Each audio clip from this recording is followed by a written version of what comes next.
Hello guys, నిన్నే fantastic four movie చూశాను. And ఇప్పుడు మనం ఫెంటాస్టిక్ ఫోర్ మూవీ గురించి వితౌట్ ఎనీ స్పాయిలర్స్ మాట్లాడుకుందాం. దానికి ముందు ఒక చిన్న రిక్వెస్ట్ గైస్, నా ఛానల్ ని సబ్స్క్రైబ్ చేసుకుని పక్కనే ఉన్న బెల్ ఐకాన్ ఆన్ లో పెట్టుకోండి.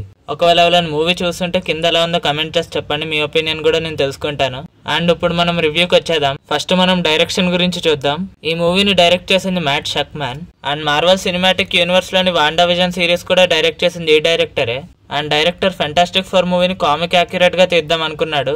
అండ్ మూవీ చూస్తే సక్సెస్ అయ్యాడనే చెప్పాలి. అండ్ ఇంకా మూవీ స్టోరీ విషయంకి వచ్చేస్తే మనకు తెలిసిందే, ట్రైలర్స్ ఇంకా టీజర్స్ లో చూపించినట్టుగానే ఫెంటాస్టిక్ ఫోర్ గెలక్టస్ నుంచి వాళ్ళ భూమిని ఇంకా వాళ్ళ పిల్లాడిని ఎలా కాపాడతారు అనేదే స్టోరీ. నేను మూవీ రిలీజ్ అవ్వక ముందు మార్వెల్ ఎందుకు మొత్తం మూవీని ట్రైలర్ ఇంకా టీజర్స్ లోనే చూపించేస్తుంది అనుకున్నాను. కానీ మూవీకి వెళ్ళిన తర్వాత తెలిసింది మూవీలో చూడడానికి ఇంకా చాలా ఉందని. అండ్ మూవీలో కొన్ని విజువల్స్ చూసిన తర్వాత మార్వెల్ కొన్ని సీన్స్ ని ట్రైలర్స్ ఇంకా టీజర్స్ లేకుండా మంచి పని చేసింది అనిపించింది. అండ్ మూవీలో కొన్ని సీన్స్ చూస్తున్నప్పుడు క్రిస్టోఫర్ నోలాన్ తీసిన ఇంటర్స్టెల్లర్ మూవీ వైబ్స్ వచ్చాయి. అండ్ మూవీలో విజువల్ ఎఫెక్ట్స్ గానీ సినిమాటోగ్రఫీ గానీ పర్ఫెక్ట్ గా కుదిరిందని చెప్పాలి. అండ్ ఇప్పుడు మూవీలో నాకు అనిపించిన పాజిటివ్స్ గురించి మాట్లాడుకుందాం. మొదటిగా Pedro Pascal as Reed Richards బాగా సెట్ అయ్యాడని చెప్పాలి. తన యాక్టింగ్ కూడా పర్ఫెక్ట్ గానే చేశాడు. And Vanessa Kirby as Sue Storm, తనైతే స్యూ స్టార్మ్ రోల్ ని చాలా బాగా చేసింది. లిటరల్ గా చెప్పాలంటే ఆ రోల్ లో జీవించేసింది. మూవీలో రీడ్ రిచర్డ్స్ ఇంకా స్యూ స్టార్మ్ రిలేషన్ ని చాలా బాగా చూపించారు. అండ్ మూవీలో వాళ్ళిద్దరి పేరు చాలా బాగా సెట్ అయిందని చెప్పాలి. అండ్ మూవీలో ఇంకో పాజిటివ్ ఏంటంటే జోసెఫ్ క్విన్ యాజ్ జానీ స్టార్మ్, తిను కూడా సెన్స్ ఆఫ్ హ్యూమర్ తో బాగానే యాక్ట్ చేశాడని చెప్పాలి. అండ్ నేను మూవీలో ఈ క్యారెక్టర్ ని మొత్తం ఫన్నీగా చూపిస్తారు అనుకున్నాను, కానీ ఫన్నీగా చూపించడంతో పాటు కొంచెం ఇంపార్టెన్స్ కూడా ఇచ్చారు. అండ్ అలా చూపించడమే మంచిది, నాకు చాలా బాగా నచ్చింది. అండ్ ఇంకో పాజిటివ్ ఏంటంటే Ralph Fiennes as Galactus. Actually actor voice బయట చాలా గంభీరంగా ఉంటుంది. అండ్ అందుకే మూవీలో కూడా గ్యాలక్టస్ వాయిస్ చాలా పర్ఫెక్ట్ గా సెట్ అయింది. అండ్ గ్యాలక్టస్ కి ఇదే పర్ఫెక్ట్ కాస్టింగ్ అని చెప్పాలి. అండ్ బిగ్ స్క్రీన్ మీద గ్యాలక్టస్ ని చాలా బాగా చూపించారు. అండ్ చూడడానికి కూడా కామిక్ యాక్యురేట్ గా ఉన్నాడు. అండ్ ఈ మూవీకి గ్యాలక్టస్ క్యారెక్టర్ చాలా బిగ్ ప్లస్ పాయింట్ అని చెప్పాలి. అండ్ మీరు మూవీ చూస్తున్నప్పుడు మీకు ఎక్కడ బోర్ కొట్టదు, ఎందుకంటే మూవీ రన్ టైం కూడా జస్ట్ 1 hour 55 minutes. అండ్ ఇప్పుడు కొన్ని నెగటివ్స్ గురించి మాట్లాడుకుందాం. మొదటిగా బెన్ గ్రిమ్. ఈ క్యారెక్టర్ లో నటించింది ఎబాన్ మాస్ బచారా అంట, నాకు పేరు చదవడం రావట్లేదు, స్క్రీన్ మీద వేస్తాను చూడండి. ఈ యాక్టర్ అయితే బాగానే యాక్టింగ్ చేశాడు, దాంట్లో నెగిటివ్ ఏం లేదు. కానీ బెన్ గ్రిమ్ ని మాత్రం ఓన్లీ యాక్షన్ సీక్వెన్సెస్ కే వాడినట్టు అనిపించింది. బెన్ గ్రిమ్ కి ఇంకా జానీ స్టార్మ్ కి కొంచెం ఇంపార్టెన్స్ ఇస్తే బాగుండదు అనిపించింది, ఎందుకంటే మనకు మూవీలో అంతా రీడ్ రిచర్డ్స్ ఇంకా స్యూ స్టార్మ్ ఎక్కువ కనపడతారు. ఇంకో నెగిటివ్ గురించి చెప్పాలంటే సిల్వర్ సర్ఫర్ క్యారెక్టర్ అని చెప్పాలి. ఈ క్యారెక్టర్ లో నటించింది జూలియా గార్నర్. ఈ క్యారెక్టర్ ది మూవీలో చాలా ఇంపార్టెంట్ రోల్. అండ్ ఈ క్యారెక్టర్ కి క్లైమాక్స్ లో కూడా ఇంపార్టెన్స్ అనేది ఇస్తారు. కానీ ఇక్కడ నెగిటివ్ ఏంటంటే ఈ క్యారెక్టర్ ఒక ఆరిజిన్ స్టోరీ చూపిస్తారు, కానీ ఆ సీన్ చూస్తున్నప్పుడు మనకి ఏమాత్రం కనెక్ట్ కాదు. అక్కడ ఇంకా బెటర్ గా చేస్తుంటే బాగుండు అనిపించింది. ఇంకా దీనికి మించి నెగిటివ్స్ అయితే ఏం లేవు.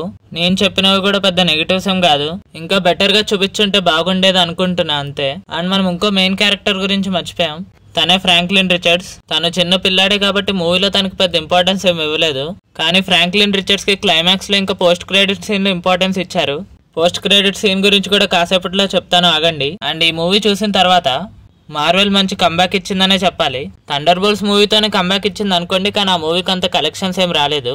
అండ్ ఈ మూవీ చూసిన తర్వాత నాకు ఇంకో విషయం అయితే నచ్చింది, అదేంటంటే ప్రతి క్యారెక్టర్ కు ఆరిజిన్ అయితే చూపించారు, చెప్పారు. అండ్ ఈ మూవీ మార్వెల్ సినిమాటిక్ యూనివర్స్ లో ఫేజ్ 6 లో మొదటి మూవీ. అండ్ చాలా మంచి ఆరంభాన్ని అందుకుందని చెప్పాలి. అండ్ ఇలాగే కొనసాగించాలని కోరుకుందాం.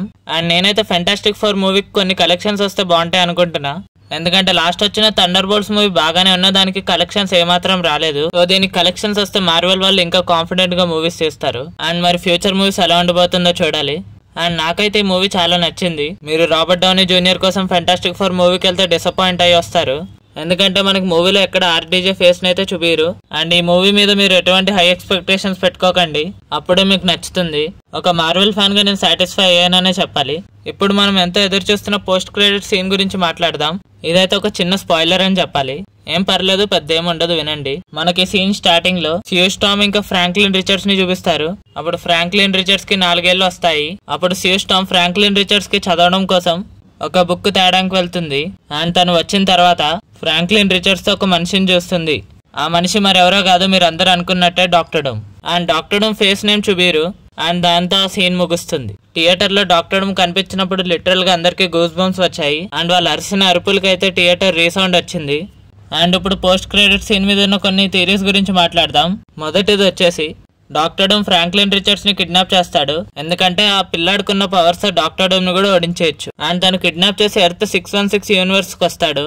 అదే మన main universe. And fantastic four కూడా డాక్టర్ డూమ్ ని వెంబడిస్తూ ఎర్త్ 616 యూనివర్స్ కి వచ్చేస్తారు. ఆ సీన్ నే మనకి Thunderbolts post credit scene లో చూపిస్తారు. అండ్ ఇంకో థియరీ వచ్చేసి మనకి Thunderbolts post credit scene లో ఫెంటాస్టిక్ ఫోర్ స్పేస్ షిప్ చూపిస్తారు కదా, దాంట్లో ఉండేది ఫెంటాస్టిక్ ఫోర్ మెంబర్స్ కాదు డాక్టర్ డూమే. ఇవన్నమాట థియరీస్. ఎంతవరకు నిజమైతే మనకైతే తెలీదు. మూవీ వచ్చేంత వరకు వెయిట్ చేయాల్సిందే. అండ్ మనం ఓవరాల్ గా ఫెంటాస్టిక్ ఫోర్ మూవీ చూస్తే నేను fantastic four trailer break down వీడియోలో ఏమైతే చెప్పానో అయ్యే ఉన్నాయి మాక్సిమం. ఎవరైతే ఆ వీడియో చూసారో వాళ్ళకి తెలుస్తుంది. సో మూవీ అయితే చాలా బాగుంది. థియేటర్స్ కి వెళ్ళైతే చూడండి. అండ్ ఒకవేళ వీడియో నచ్చితే లైక్ చేసి ఛానల్ ని సబ్స్క్రైబ్ చేసుకోండి. అండ్ మీలో చాలా మంది స్క్విడ్ గేమ్ సిరీస్ చూసి ఉండొచ్చు. అండ్ మీకు స్క్విడ్ గేమ్ లాంటి సిరీస్ లేకపోతే దానికి మించిన సిరీస్ కావాలంటే ఎండ్ స్క్రీన్ లో ఒక వీడియో వేస్తాను చూడండి. ఒకవేళ మీకు స్క్విడ్ గేమ్ నచ్చితే అది మస్ట్ వాచ్ వీడియో. అండ్ మీరు నా వీడియోని లైక్ చేసి ఛానల్ ని సబ్స్క్రైబ్ చేసుకుని నాకు సపోర్ట్ చేస్తారని కోరుకుంటున్నా. And thank you for watching.